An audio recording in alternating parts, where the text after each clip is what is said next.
I had barely stepped out of my truck when a white SUV came ripping down the dirt road, kicking up a wall of dust that felt like a slap in the face.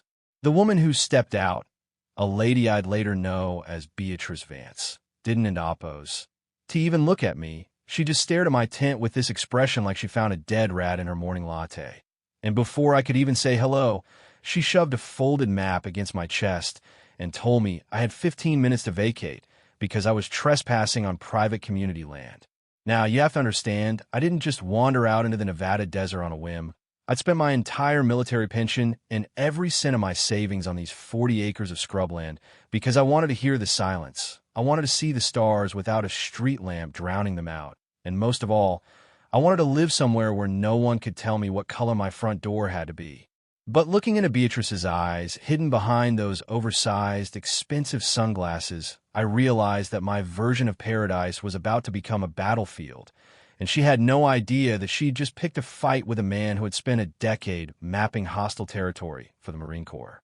The air was dry, smelling of sagebrush and heated sand, and as I watched her two, in quote, security officers, in quote, guys in tactical boots who looked like they spent way too much time at the gym and not enough time actually working, start circling my generator, a cold clarity settled over me.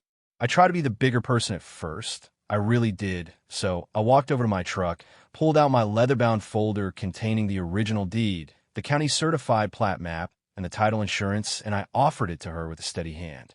I told her, in quote, "Mind oppose. There's been a massive misunderstanding. This parcel is independent. It was carved out of the original ranch in the 50s, and it's never been part of the High Ridge Estates jurisdiction," end quote. But she didn't even glance at the papers. She just swiped them out of my hand and let them fall into the dirt. She looked at me then, her lip curling in this patronizing little smirk, and she said that and quote, piece of paper from a dead rancher, end quote, didn't oppose. T trumped the High Ridge expansion master plan, and then she snapped her fingers at the larger of the two goons and told him to, end quote, clear the obstruction, end quote, pointing directly at my brand new solar-powered generator. That was the moment the internal switch flipped, that quiet, steady hum of adrenaline I hadn't oppose. T felt since my last tour in the Middle East, and as the guy reached for my equipment, I didn't oppose.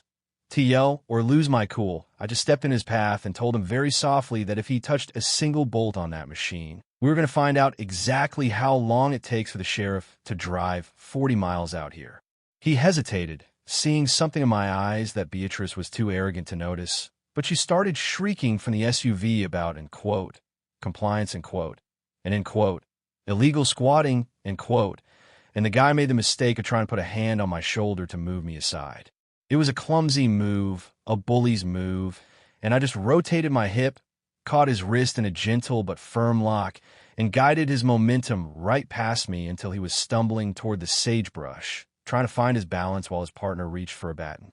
I just pointed at the dash cam on my truck, the little red light blinking like a warning heartbeat, and I told them they were being recorded in high definition, and at the moment that baton left the holster, this stopped being a civil dispute and started being a felony assault on private property.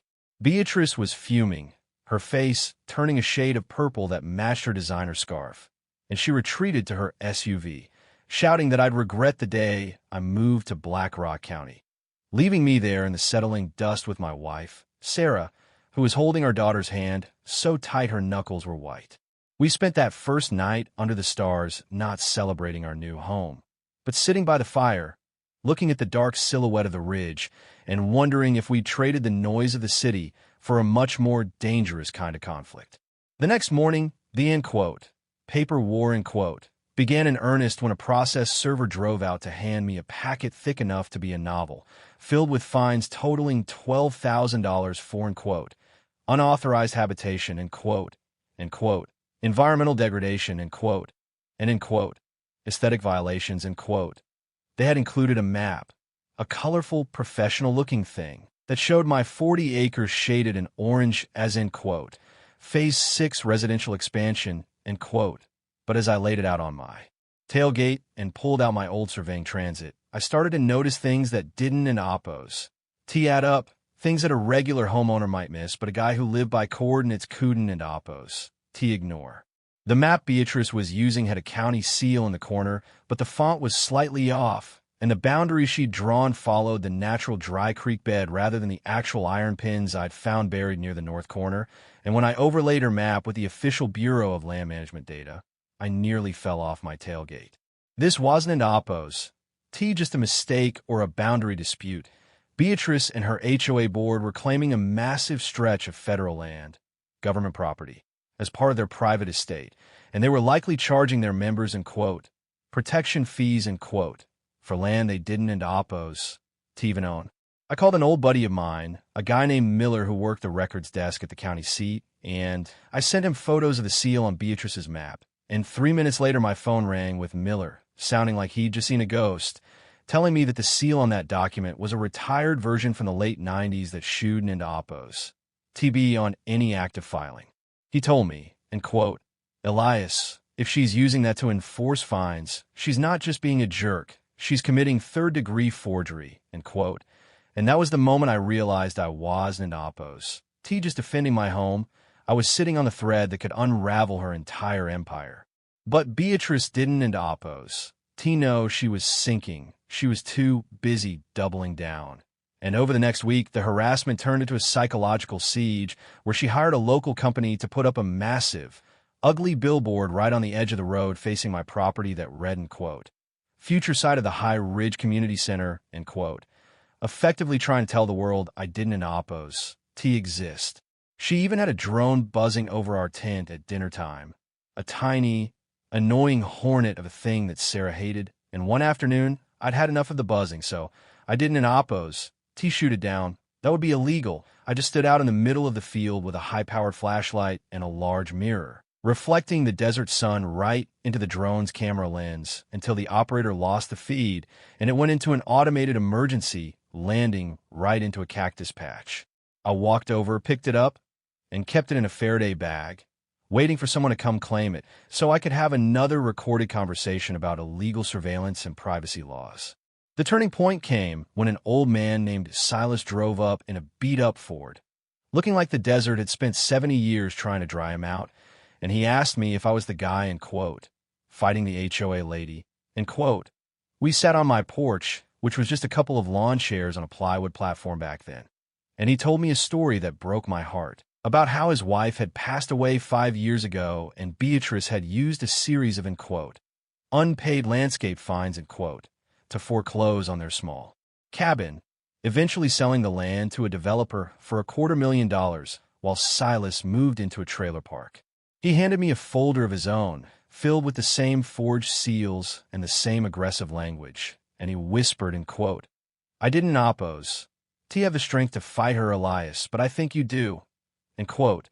Looking at Silas, I didn't oppos. See a stranger, I saw the ghost of what would happen to my family if I let Beatrice Vance win. And that was the day I stopped playing defense and decided it was time to build a, in quote, truth, in quote, that she couldn't in oppos, tear down. I spent the next 48 hours with my surveying equipment, driving steel rebar stakes 4 feet into the ground every 50 feet along my true boundary, encasing them in quick-set concrete and topping them with bright orange reflective caps. On every single stake, I mounted a weatherproofed, laminated copy of the official county plat map and a notice that stated, in very clear legal terms, that this was private property not subject to any private covenant, and that any attempt to remove the markers would be prosecuted as criminal mischief. Then, I did the one thing Beatrice never expected. I invited the local news station and a representative from the Bureau of Land Management to come out for a, in quote, site tour. End quote. When they arrived, Beatrice was right there on cue, her SUV screaming to a halt, and she came out swinging, shouting about how I was, in quote, poisoning the community, in quote, with my presence, but she stopped dead when she saw the BLM agent, a tall, no-nonsense guy in a green uniform, standing there with a GPS unit in one hand and a very stern expression on his face. The look on her face when the agent told her that her, in quote, community center, in quote, was currently being built on federal territory was a masterpiece of pure, unadulterated shock, like she'd suddenly realized the ground beneath her feet was actually a trapdoor. She tried to pivot, claiming it was a, in quote, clerical error, in quote, by her surveyor, but I just stepped forward and handed the agent the USB drive I'd been compiling, filled with the drone footage, the dashcam recordings of her goons, and the dozens of forged documents she'd sent to me and Silas.